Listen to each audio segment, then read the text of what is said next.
सिल्लोड तालुक्यातील अंधारीसह परिसरामध्ये प्रजासत्ताक दिन मोठ्या उत्साहात साजरा करण्यात आला। कडाक्याच्या थंडीतही ढोल ताशांच्या गजरात आणि लेझिम खेळत तसेच महामानवांची वेशभूषा परिधान करून विद्यार्थी प्रभात फेरीमध्ये सहभागी झाले होते।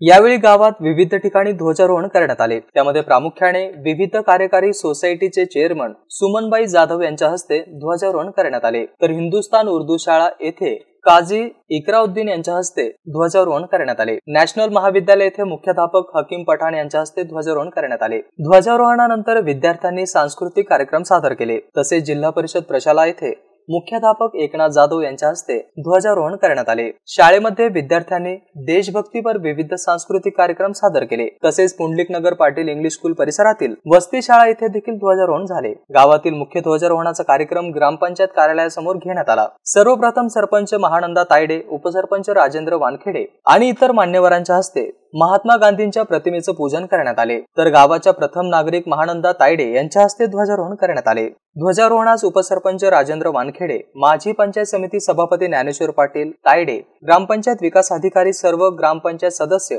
वैद्यकीय अधिकारी, कर्मचारी, अंगणवाडी सेविका आणि मदतनीस, विविध संस्थेचे पदाधिकारी, विविध शाळांचे मुख्याध्यापक, शिक्षक, विद्यार्थी आणि गावकरी मोठ्या संख्येने उपस्थित होते। अकबर खान, एमसीएन न्यूज, अंधारी।